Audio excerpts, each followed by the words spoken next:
love listening to Craig Groeschel talk. I mean, he's got such amazing information, and I love how he puts it out in bullet points and then reiterates it two or three times so that you get it. It's repetition, repetition, repetition. And today he started out on part one of learning to lead yourself. Chad, what did you have written down for your notes today? First of all, I love I love Craig Groeschel. He's just an incredible leader, and obvious that all the people he's mentored and raised up, and how many followers he has, and all that kind of stuff. So one of the very, very best, especially in the as far as a pastor. So a few things that I had. He said we don't want to follow people whom we don't trust or respect, and so I've been fortunate to have a lot of to work under a lot of leaders. Spending 11 years in the military, I was you're always having people change out, and so you get to see who you really like to follow and who you don't like to follow. And those are the two biggest things is people want to follow someone that they trust and that they respect. And so obviously we want to be people of character who others are going to trust and others are going to respect. Potential lead others is a reflection of how you lead yourself, and people, and we can't fake that. I mean, people know, they know if we're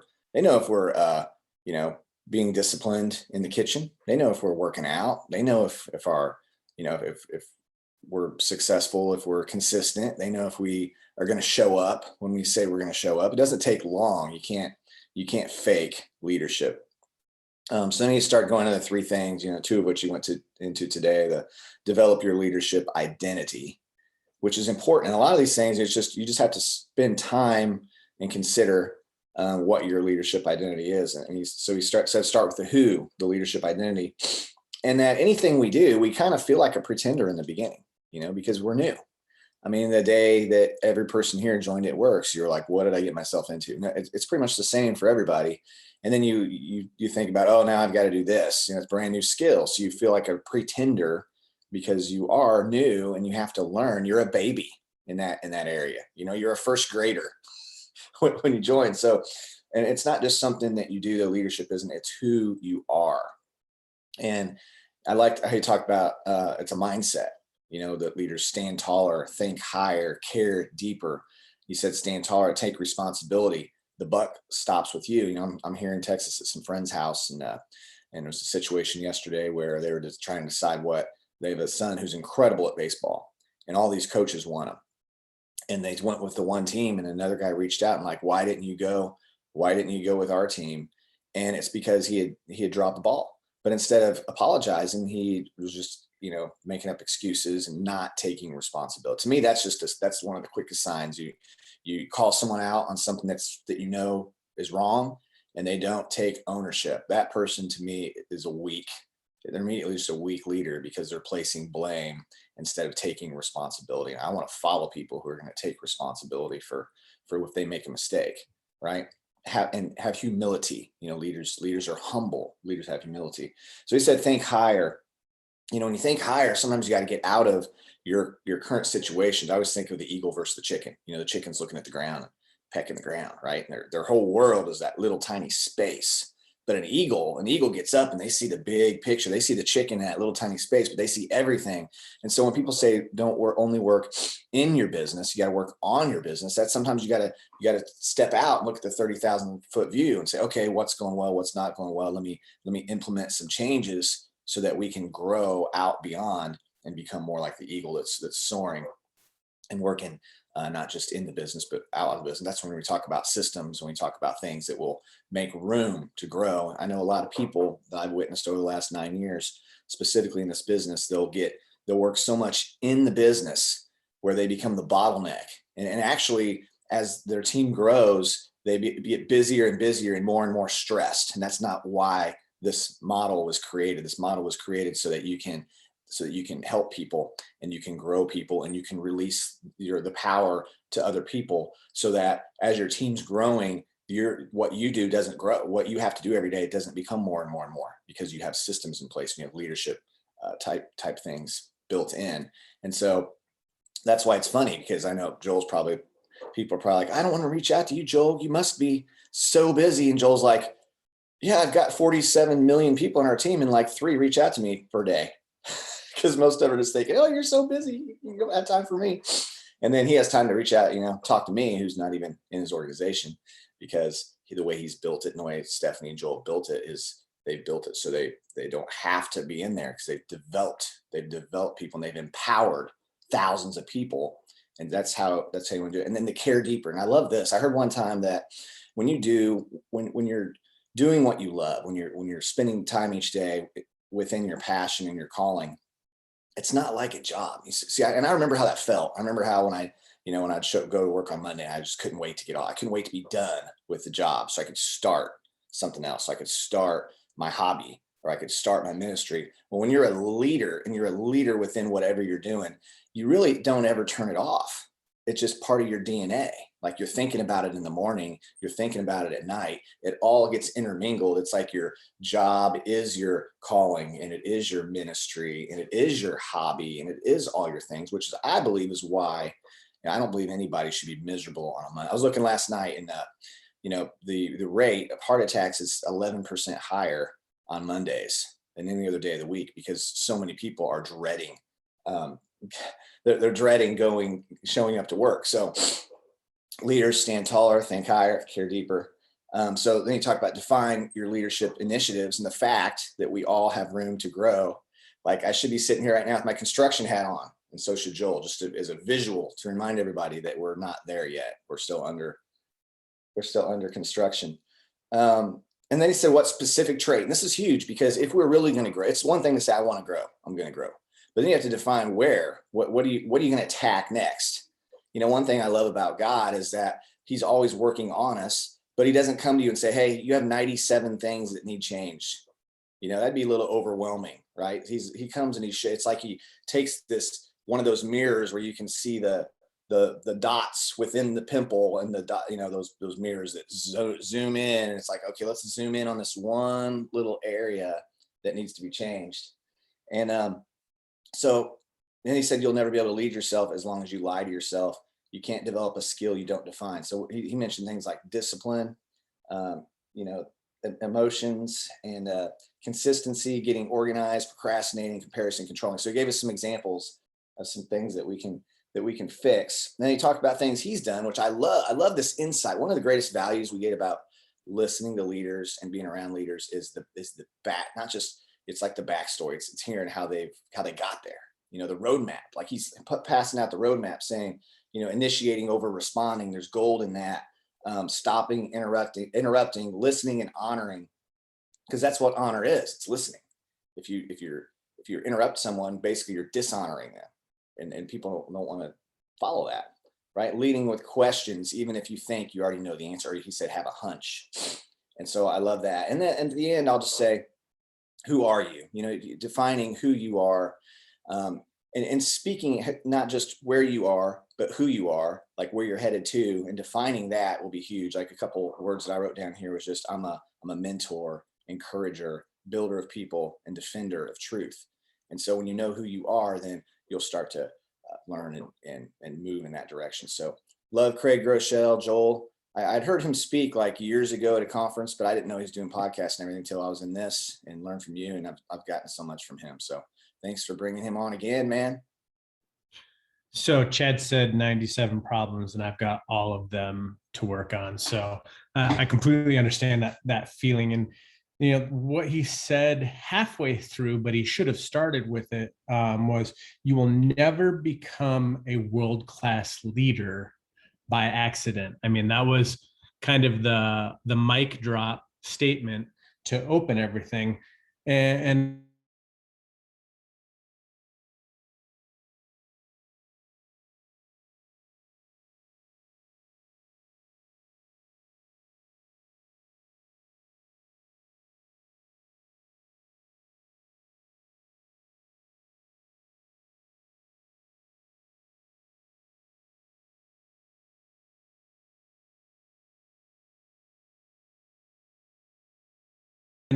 the whole thought process of learners,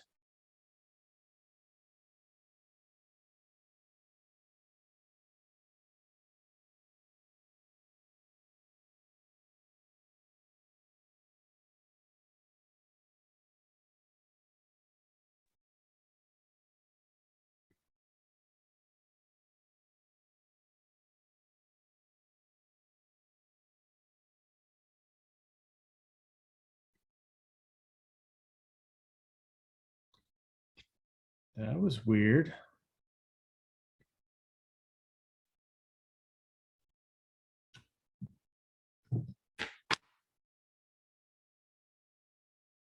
Hello.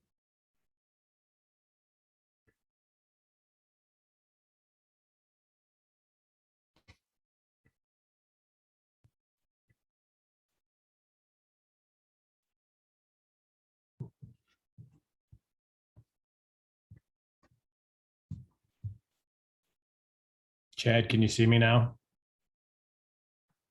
Yes, I can hear you and see you again. You're Okay, frozen. that was weird. Like my Zoom dropped, Facebook dropped.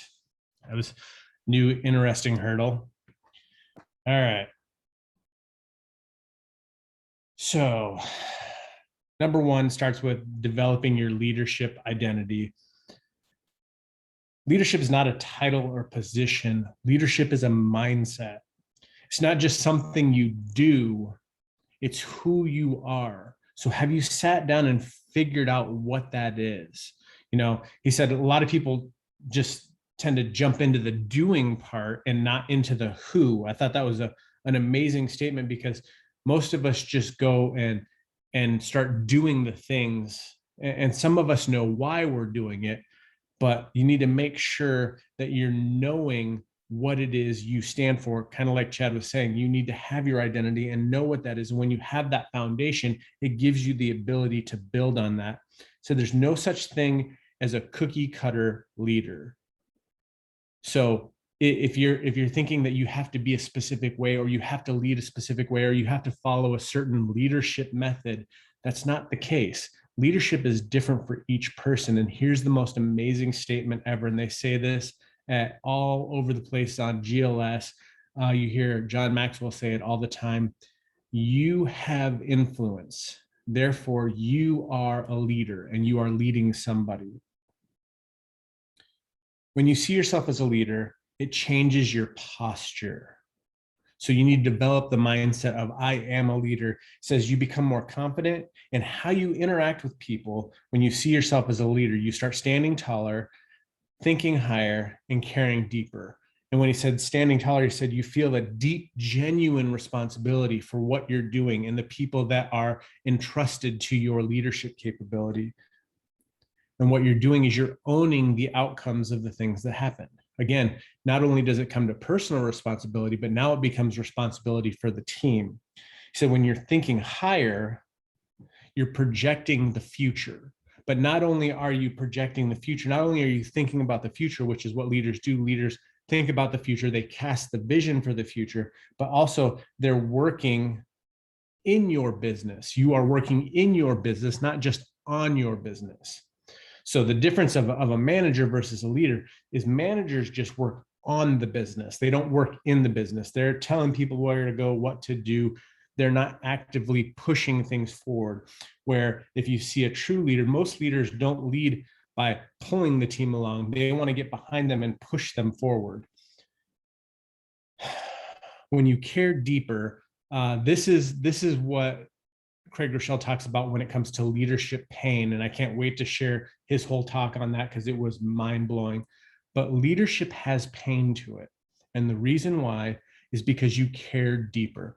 You care more because when you're looking at people, when we meet people out in the field and we're talking to people, we care about them so much because we want to see you develop into the person that you were meant to be. We see the greatness that's inside of you that you probably don't see.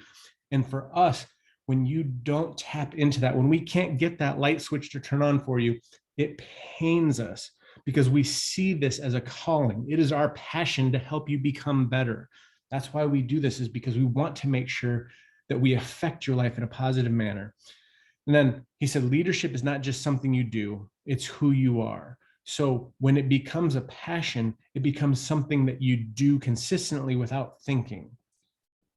That's where we want you to get. We want you to get to the point where all of a sudden, this is something that you care so deeply about your business. You care so deeply about your business, about impacting other people, about going out and changing others' lives, that you take this opportunity and share it with anyone and everyone that you come across.